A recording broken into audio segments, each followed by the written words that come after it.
The first general session for the Charm Dance International Business Society was a session titled Women Rising, a Global Perspective on Business and Culture.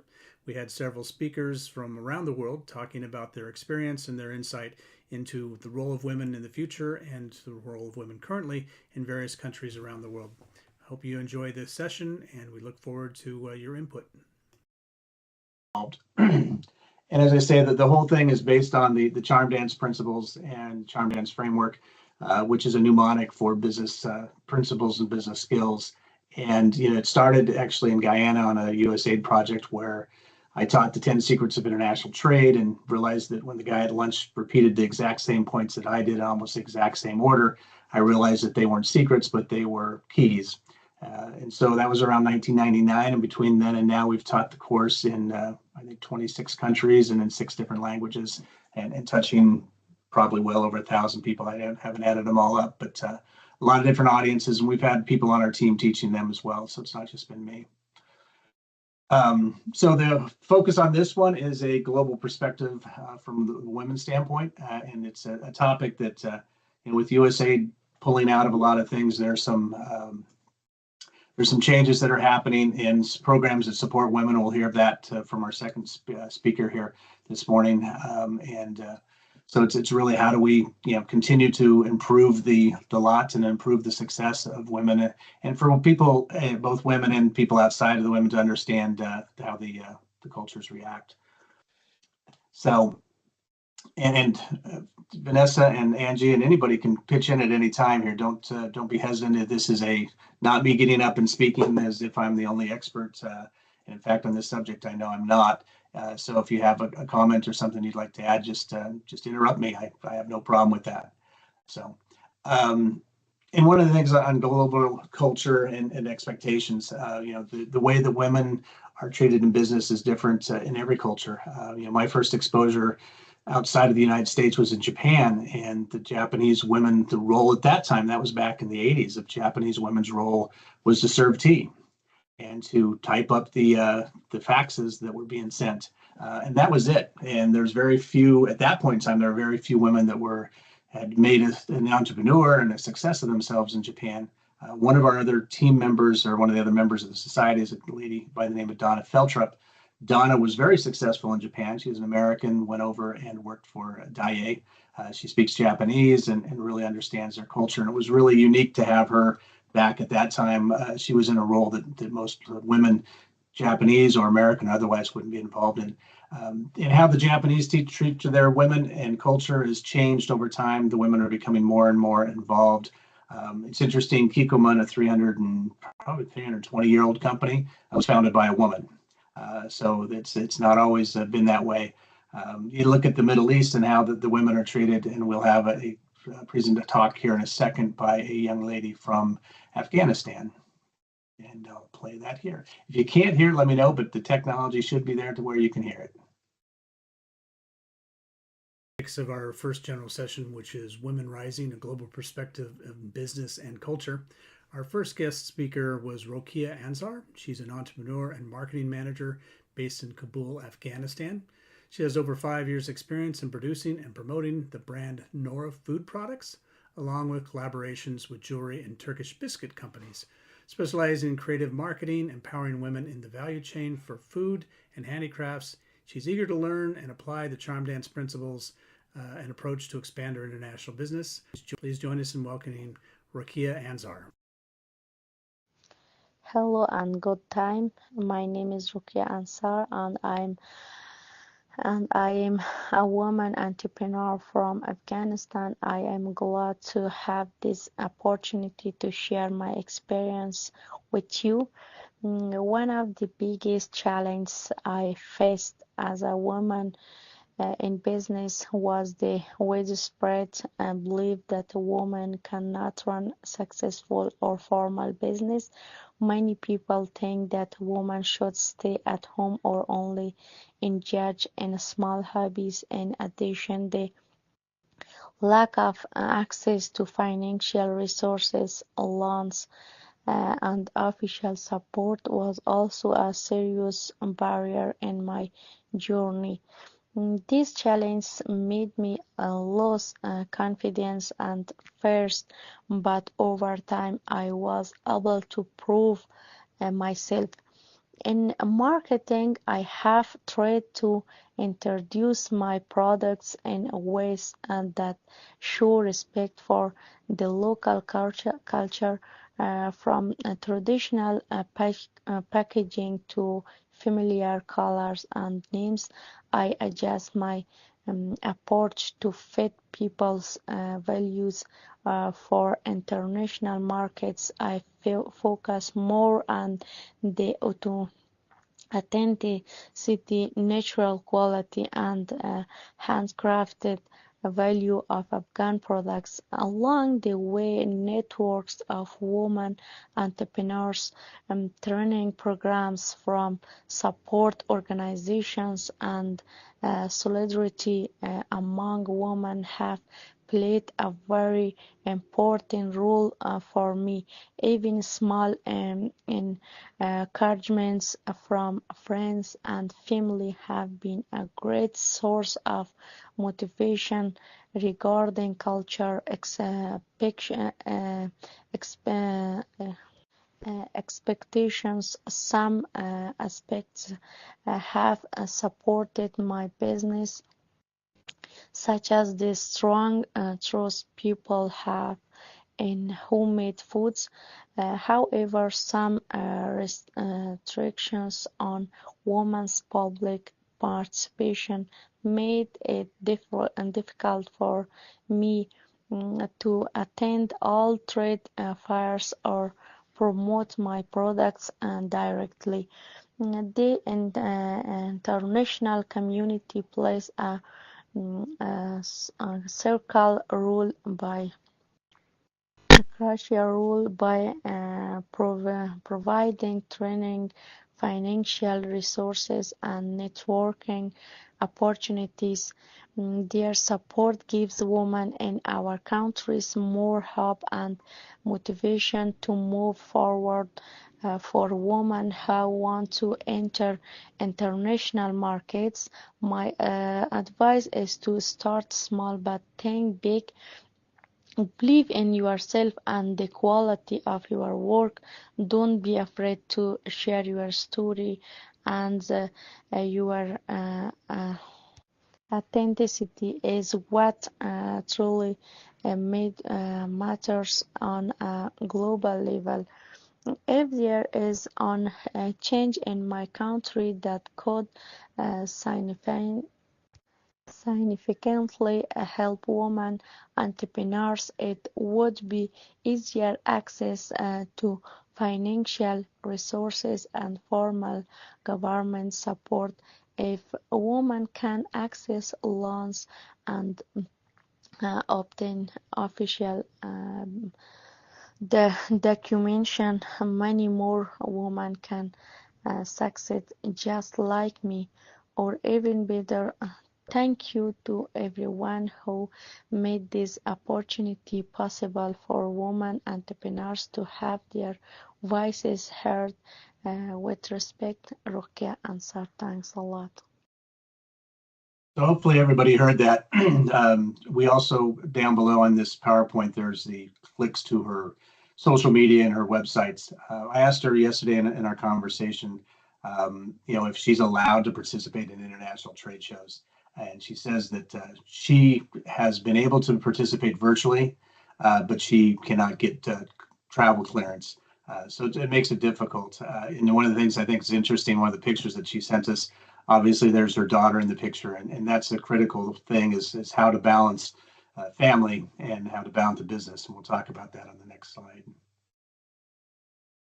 As a resident entrepreneur for 2020 DC, Hill was always available for work and 24 hours a day. I could contact her and get feedback. She's an excellent speaker and one that has great potential to move forward. Please join me in welcoming Hill Scaff. Hello, Jim. First, thank you so much for taking the opportunity so we can have this small intervention. And it's been a pleasure since we got to meet each other in 2018. And it was really a very eye-opening journey until now. because when I met you, I was working with LIVCD, and now I have my own firm. So my background is nutrition, food engineering, and marketing. And now the company is specialized in supporting all agri-food and cosmetic in the back end and the front end.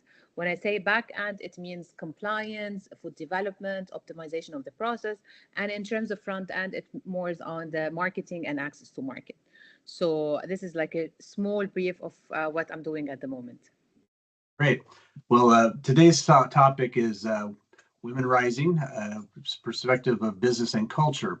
And you being a successful woman in Lebanon and in the Middle East is, from an American standpoint, is a bit of an anomaly. And we'd like to kind of hear your story on how you've achieved success and kind of what struggles you overcome in the process.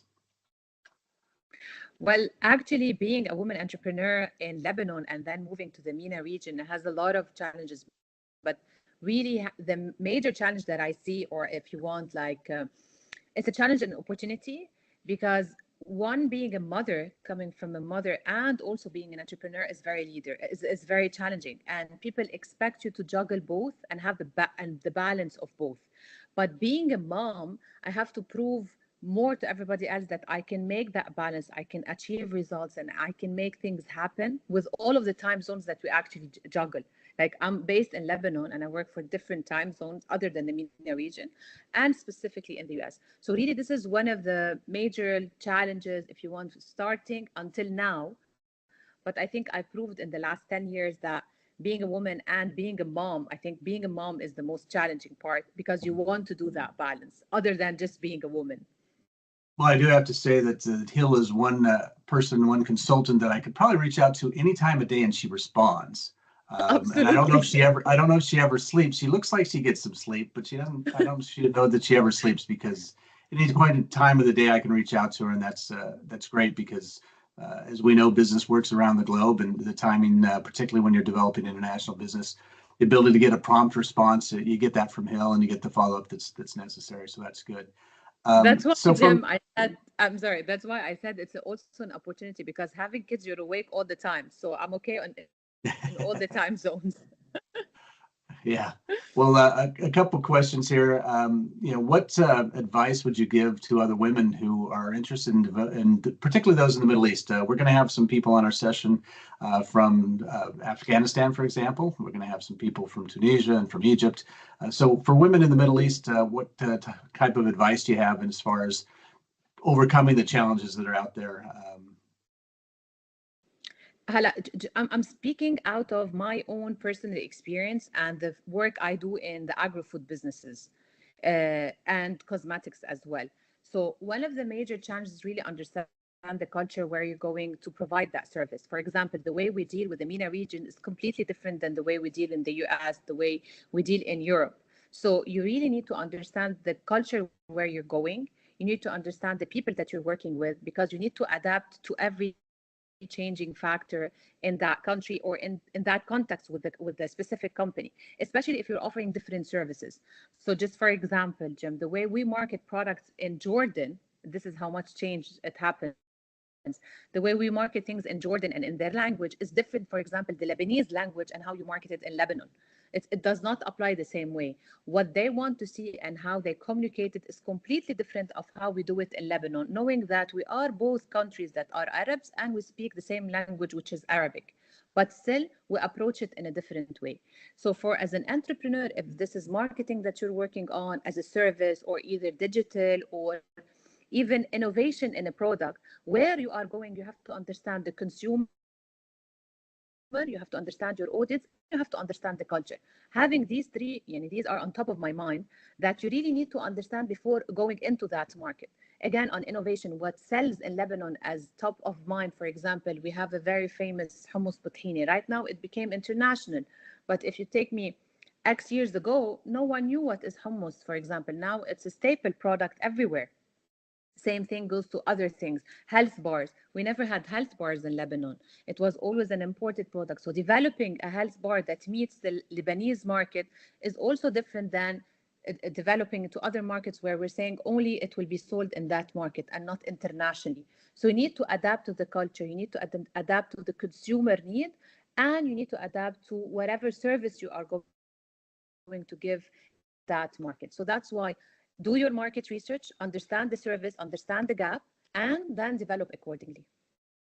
As you talk about doing the market research, and there's lots of tools out there. What tools have you found are the most useful in understanding what's going to sell in KSA or what's going to sell in Tunisia or the United States? What do you do for research on that? Well, I need to give you credit on that. That's first. Because when I started my whole journey, the way we did the market research is we always subcontracted companies, or we worked with companies that does that homework for us. Learning it from you and through the charm dance, for example, we started to understand the difference between the practical market research and the desk research and whatever you can get from all of the international websites that provide you that information. And you don't you need a lot of time to practice and know how to read and analyze this data and couple it with interviews in that market. For example, I know, let's say for just the sake of an example, you know that this country is importing that product and you believe, yes, based on all of the numbers and data that you have, this is a great product for you to penetrate. But then you check uh, on the practical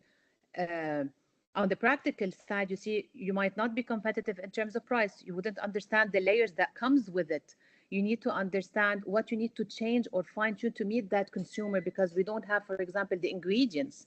So this is really challenging, and you need to really practice on it to better understand how to enter that market, both on the market research as desk research and both on the practical where you're going to do the interviews and all of that.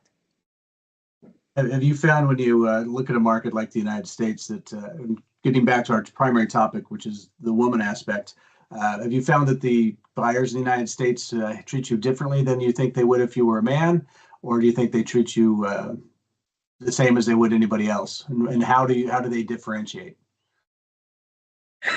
I'm sorry. That's all right. Hello.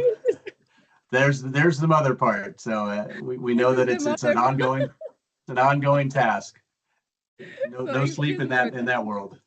Yes, exactly. So apologies for this very No. cute and short intervention. So can you please repeat the question? Yeah, I was saying on the when you enter the market, so you're coming to the United States. Have you found, or do you feel that the buyers in the U.S. treat you any differently because you are a woman than if you were a man? And do you use that to your advantage, or is it to a disadvantage? Actually, no, I didn't see that difference, honestly. But again, this is based on my experience. What I saw as a difference coming from a Lebanese woman is the ability to speak three languages.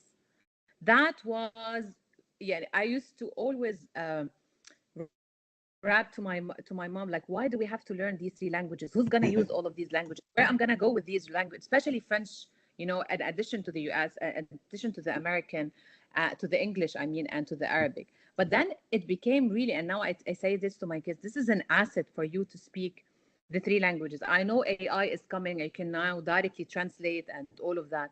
But being able to speak the language and deliver the message properly with all of the slangs and all of that is really an asset. It's a treasure, in my opinion. And it helped me a lot in entering the US, because you can speak English, but you probably cannot communicate it properly. And you can have a perfect English in writing, but you're not practicing enough to understand the language, especially with Americans, because the slang is different. Same thing goes to French. Like, I remember when we were with the Moroccan, being able to speak French and understanding what they want really helped us in advancing in the business meetings that we have, um, shortening the distance between the American buyers and the Moroccans, for example. So I don't see they treated me differently. I think definitely being a woman is a plus, in my opinion, but the language really helped me other than the gender, in my personal experience. That's good to know, because one of the things we teach people and try and emphasize is that English is a language of business. There actually, as we know, there are more Chinese that speak English than there are Americans. So speaking English is critical, and a lot of people that are involved in our organization and involved in the society don't have English as a primary language, and it's very helpful. As you say, AI can help that, and Charm Dance, the book, will ultimately be translated into Arabic. It'll be translated into Russian and maybe even Mandarin. And we'll do that digitally first, and then we'll have the human touch to it to look at it and say, wait a minute, this word doesn't make sense. One of the things we learned years ago is that American English is very different than British English or Hong Kong English or Indian English. I've got stories that we'll tell some other time about how the language is different. But again, kind of circling back, and it's interesting because we get off topic, which is great because it's not just about women and gender. You still have, and you mentioned earlier when we were talking, the importance of the product. At the end of the day, you still have to have the quality of the product that fits the market needs, which you have to identify in your market research. So, it's great that we can include the gender issue, but it's just one piece of the whole puzzle. Can you give any examples of that? I know you talked about it earlier. Yes, I think being a woman entrepreneur with a product versus a man entrepreneur having the product is the product and quality. This is what makes the whole game changer. So if you have a good product with a high quality and you did your research and you understand that this product has high potential in terms of the logistic, in terms of the quality, in terms of the innovation, in terms of all of the layers that comes with it, and on top of it, you're a woman entrepreneur, definitely it's a plus. But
During our first general session on Women Rising, a global perspective of business and culture, we were honored to have Vanessa Adams join us.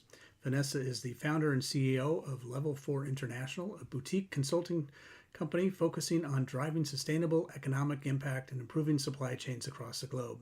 With over 25 years of experience in over 40 countries, 30 of them in Africa, Vanessa has led transformation partnerships with SMEs, multinationals, governments, and development organizations to expand trade, boost productivity, and improve livelihoods, particularly for women, youth, and small farmers. A recognized leader in sustainable development, Vanessa previously served as the Vice President of Strategic Partnerships at AGRA, where she led a $500 million strategy under the Partnership for Inclusive Agricultural Transformation in Africa.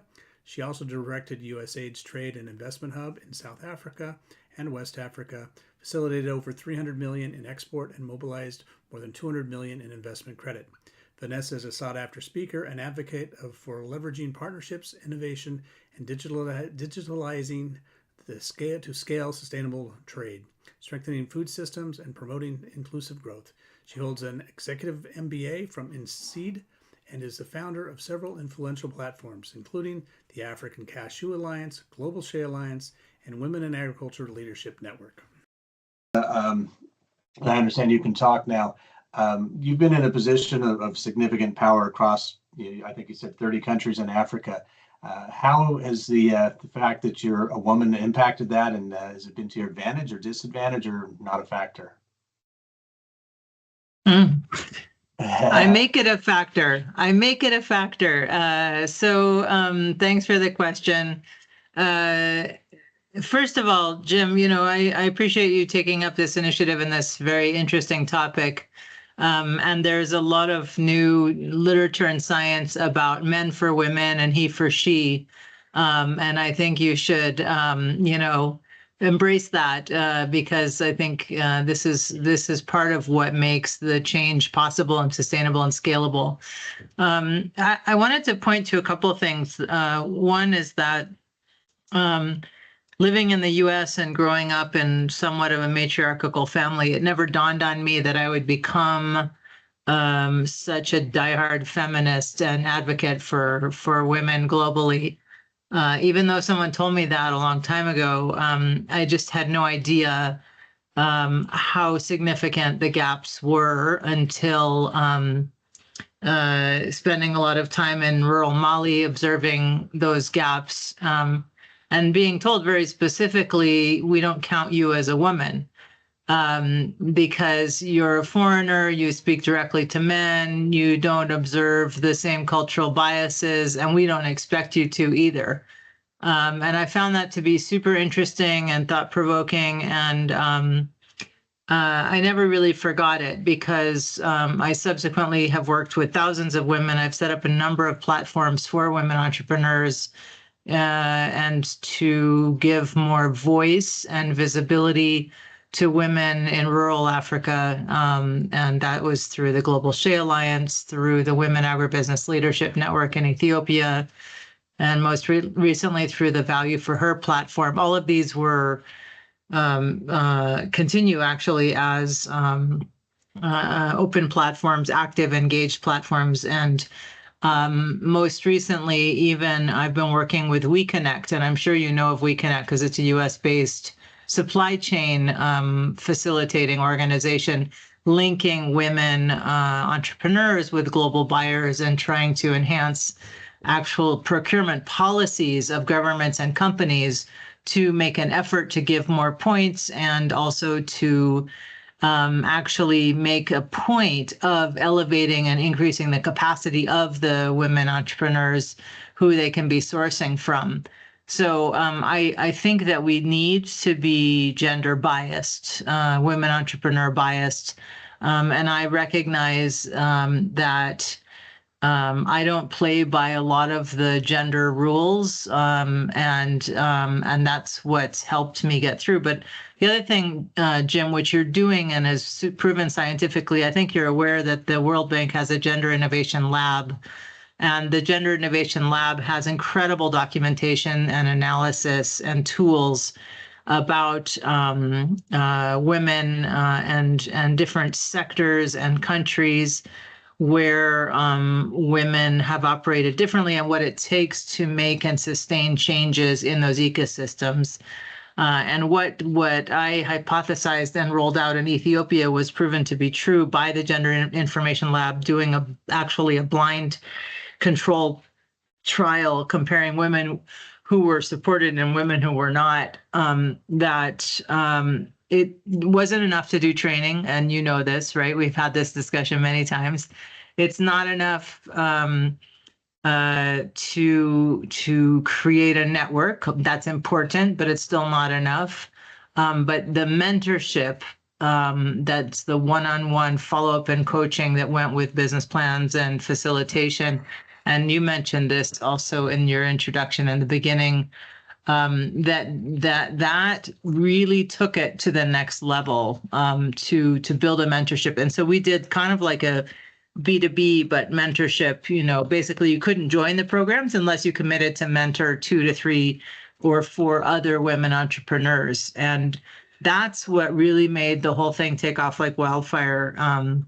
And was incredibly powerful. And I continue to believe in that and continue to take every opportunity to mentor people individually and create systems for mentorship to be able to exist, and sustain change and growth. So yeah, these are topics for which I'm sure, like you said, we can go on all night. And it's 9:30 p.m. here in Nairobi, so I won't postpone all night long. But I just wanted to reiterate that you're talking about the networking effect, and I think it takes a commitment. Like you said, as women, we work day and night, and we have to continue not just to keep ourselves afloat and our families afloat, but the ecosystems that we're in as well.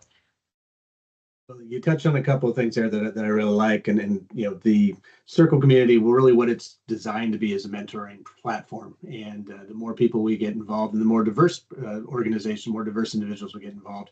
I'm at the stage in my career where I've been there, done that, seen a lot of different things, as a lot of us are. And there's a lot that we have to teach people, and there's nothing better than giving somebody an idea and seeing them enlighten it and bring it to fruition. So mentoring is one of the key things. I also want to mention on the 2020 DC team, we've always been female heavy. The women have done great jobs for us in the consulting, even in countries where women aren't not always respected and appreciated. Hill did some work for us in Central Asia. And in Central Asia, I've only met a couple of women entrepreneurs. Met a lot of women, but they were all working in the factory, and the leadership in the countries were all the men and stuff. So one of the things we try to do and are trying to do is to reach out to people in the regions where they do have some disadvantages, and try and give them some skills and some ideas, and support them in that. One of the things that Hill mentioned, which is critical too, is at the end of the day, it really comes down to the quality of the product.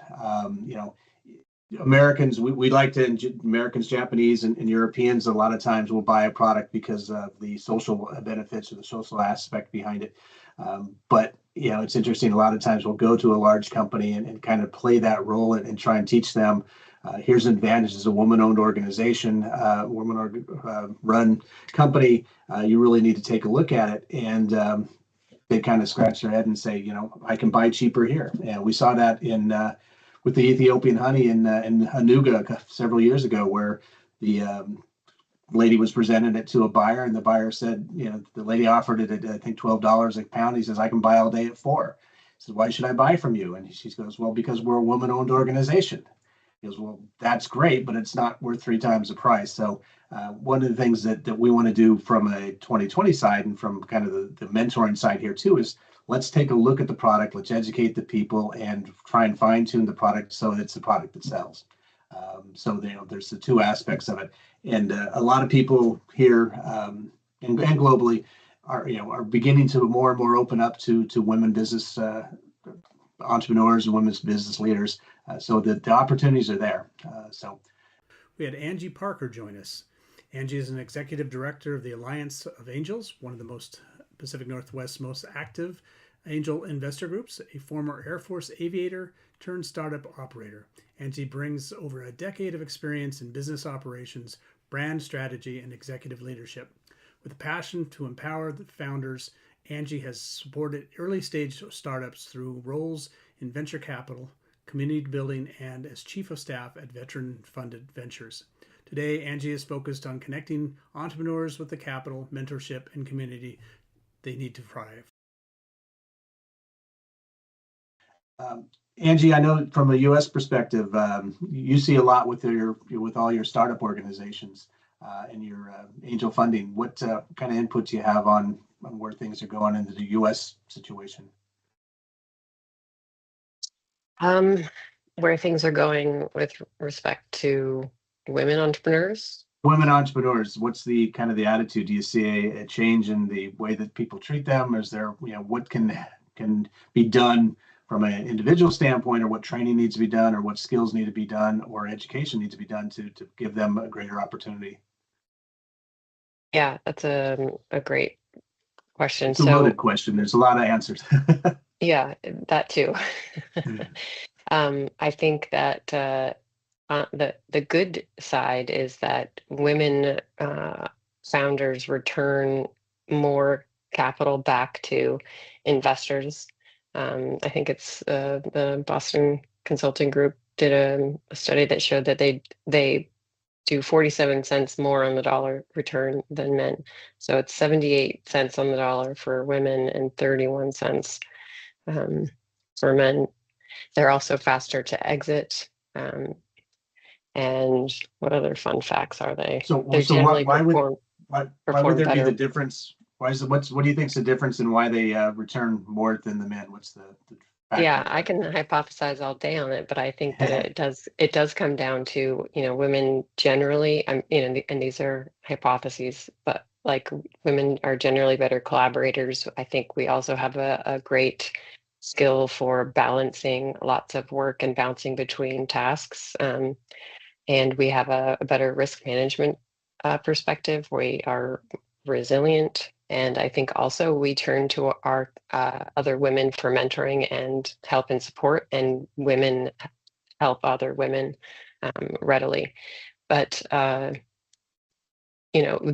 the statistics generally are that, women founders get just about 2% of the investment dollars that are out there. So it's not looking great for female founders and investors. But there are angel investment groups that are women only and focused on investing in women-led companies. So there are those. There are accelerators for women, and I'm also aware of like the crossover or the intersection of women and veterans and women and students accelerator programs. There are organizations for women entrepreneurs, like in the Seattle area, there's it's called the F-Bomb Breakfast Club, and they help women entrepreneurs and women investors as well to learn that. But also, women get different questions from investors. So when they're pitching a venture scale startup, women get prevention questions versus like promotion questions. So like if an investor wants to ask them about their customers, instead of leading with like a positive take, like saying, hey, how do you want to acquire customers? That's what they would ask the male. But with women founders, they'll turn it more towards a prevention lens, and they'll say, so how many daily and monthly active users do you have? So you see this different kind of questioning for women founders, and it's not actually just from male investors. So women and men investors ask women founders different questions. So there's that lens as well, which is fascinating. The risk taking and multitasking, and that's one of the things when I mentioned that a lot of the 2020 DC team were women. Because they do have a great ability to multitask while still focusing. I multitask, but I have a hard time focusing sometimes. I have to rely on other people to bring me back into focus. But most of the people on my team, the women that worked with us, they were able to multitask. They were looked at things from a different perspective, kind of a broader perspective. From if a guy were sent into the same situation, and they actually had an ability, kind of what we call the entrepreneurial eye, to see some opportunities that the men may have missed. A lot of times it appears that men, again, it's hypotheses and from experience, but I think we a lot of times are looking at a specific task and as opposed to looking at the bigger picture. And that's one of the things, again, in the charm dance philosophy and framework, that's one of the things we try to teach people is how to look beyond what's right in front of you. And I think the women that I've worked with on an international basis have been able to accomplish that with a broader perspective. So, anybody have anything else to add to this conversation? Yeah. Otherwise, I'll go ahead. I just wanted to take the opposite view for a minute. My most previous boss, Agnes Kalibata, used to decry and bemoan the need to have specific programming for women farmers and women entrepreneurs. And she felt like that was in some way demeaning or disrespectful of family businesses and family dynamics and family farming. And we spent a lot of time debating back and forth and thinking about the pros and cons of calling out the differences. And it's interesting because when there tends to be oversimplification, and I think, that we all look at, for example, if you have siblings, you don't think of your siblings in categorization necessarily, because you might have really different, characters and styles and so on. So, and I grew up also thinking a lot about this comment of, we used to call some girls tomboys, right? And so I think that there's a lot more complexity to this and subtleties. And you were talking earlier about combat and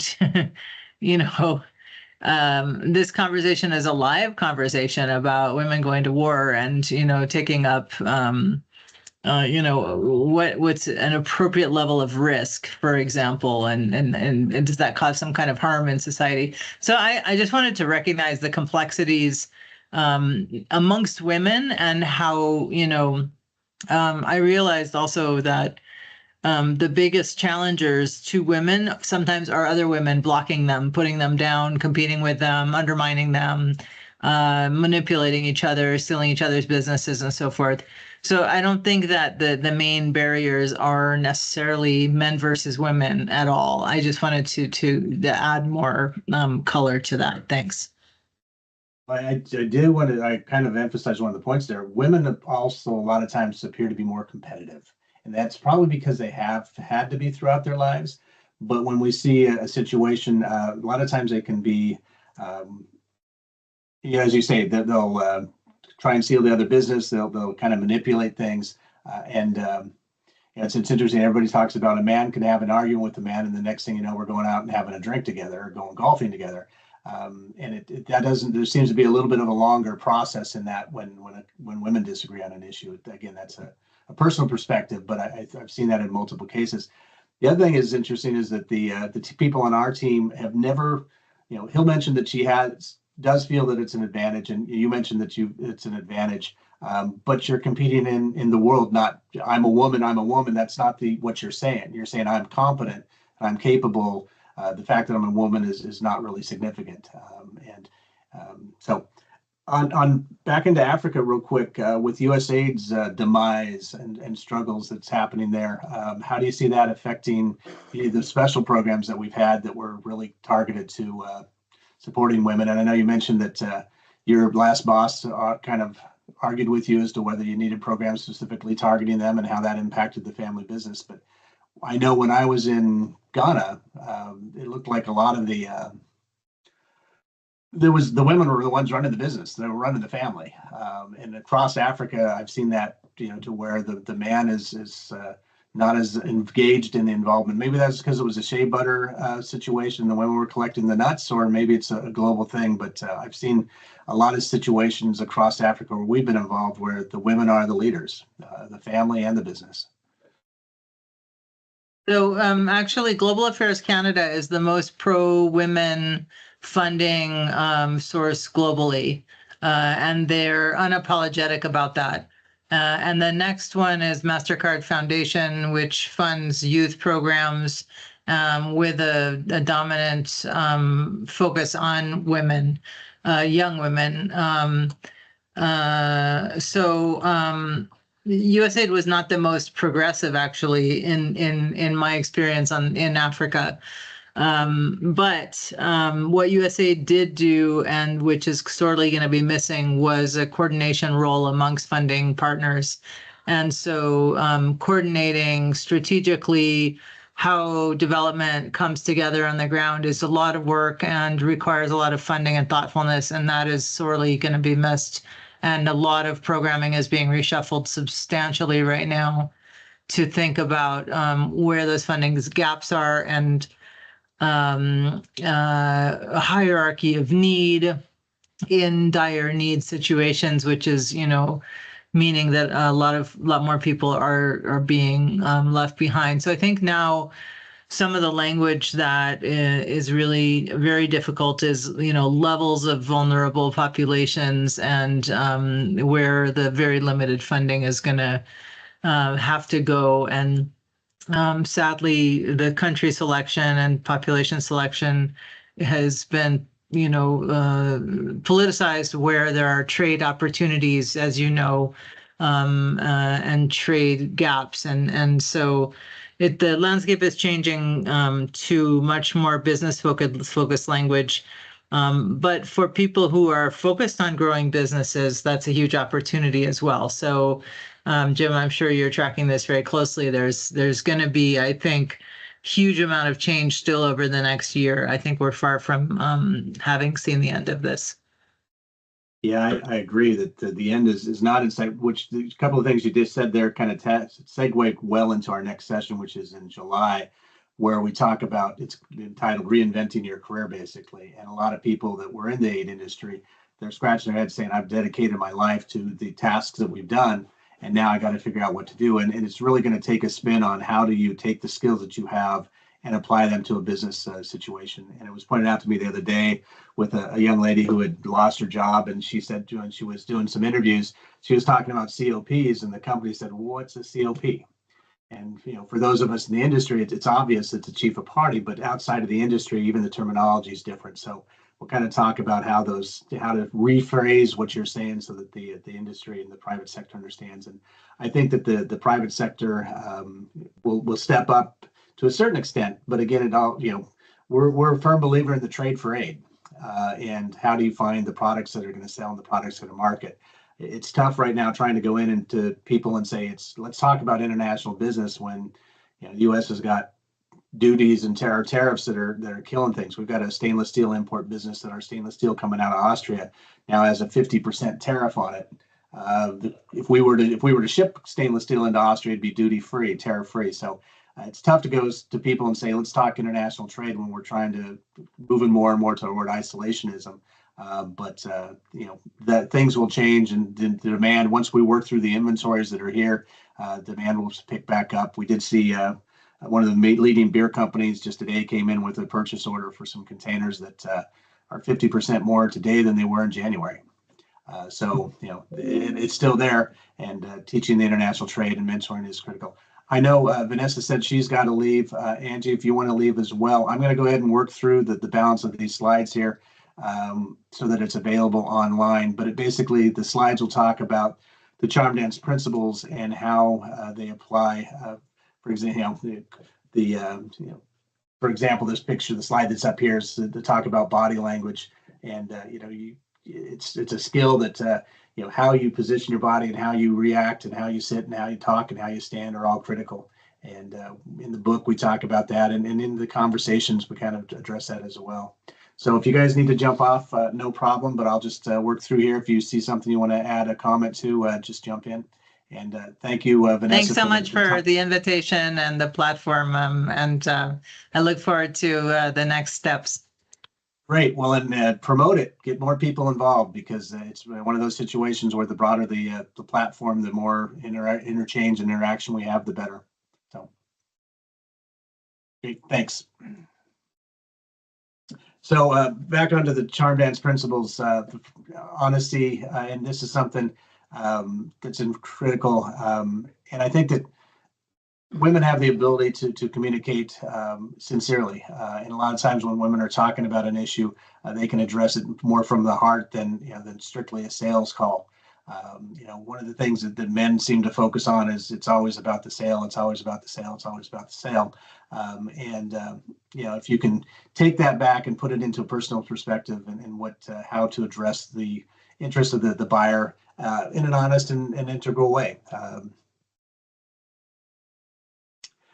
Appropriate quality, and this is Hill touched on this in her conversation, and it's a critical aspect of the charm dance framework. And you have a picture here. These are cherries that are produced in Uzbekistan, and you see the stems of the cherries are all going in one direction, which is a beautiful situation. But they can do it because they're paying $3 a day for labor. You can't do that in the state of Washington, where we produce a lot of cherries, but the average farmer worker, I think, is around $27 an hour all in. It's appropriate quality for what you can produce, but it's also appropriate quality for the market. When you're selling to Japan, for example, the cherries will have, a lot of times you'll sell 10 cherries for $10. And we have some pictures of that. And you could never sell 10 cherries for $10 in the US. Not that either one of them is right or either one of them is wrong, they're just different, and you have to understand that. Risk management, and Vanessa touched on risk, Angie touched on risk, and this picture is actually it's actually in Ethiopia, working with the bees and the bee culture. And it's interesting because the traditional beehives in Africa were basically handled by men, because you would climb up a tree, put a log in the tree, and come back sometime in the future, and the bees will have settled in there, and you will have been able to climb up the tree and harvest the honey. That was very risky, very dangerous. One of the things that's happening is people are moving more and more to the modern hives, which produce more, are safer to a certain extent because you're not climbing trees, and women can be engaged. Honey is a great one because it doesn't take a lot to be able to produce honey on a small scale or on a large scale, and it's moved from being very risky, climbing the trees and walking through the forest or the jungle, to where you can do it inside an aviary. So that's kind of an example of how the risks from an entrepreneurship and from a micro entrepreneurship. A lot of the times, one of the challenges with Africa or a lot of places is that they're producing 2 liters of honey, and that's it. And in most cases, those 2 liters are going to be sold on the street locally, and so it makes it hard to look from a quantity and capacity for export. One of the companies that we work with in Zambia, actually, there's a company called Forest Honey, and they're doing the traditional hives across an area of Tanzania and Zambia, both, and it remains risky. We're encouraging them to look at some of the modern processes, which will engage more women in the process. Understanding the markets, and a lot of what we do and we've done in the past, and particularly on the international development side, is agriculture and food products, and understanding food products and what sells. And it's interesting. Everybody says, well, the quality sells, and that's true. But one of the things we teach about is the first thing that's going to sell it is the label, the packaging, and because the first thing when the shopper goes to the store, and in most of the world that remains the woman, when she goes to the store, she's looking at the package. She's looking at the design of the package and the appeal of it. You don't know the quality of the product inside. And that's where, having a consumer and having a perspective of what is the consumer's perspective, what is it that they're looking for, is critical. Attention to details, and this is one where, again, in my situation, I'm big picture, and my wife and daughter are the details, and how do we focus and how do we make things work. And one of the things with entrepreneurs, the biggest challenge with an entrepreneur is focus, and taking the many ideas that we have and how do we narrow them down into an executable program. It's interesting, the different cultures. In Japan, their attention to detail, it'll take them 2 years to make a purchase order on a product that we would consider as a no-brainer. It's better quality, better price, but they ask every question about it. We had some tomato paste out of Peru that was that way, where the quality of the product was better than anything else on the market because it was redder, and they couldn't figure it out. And it took them 2 years to realize that the reason why it was happening was because they were harvesting by hand. They were only picking the red tomatoes versus picking 50% red and 50% green.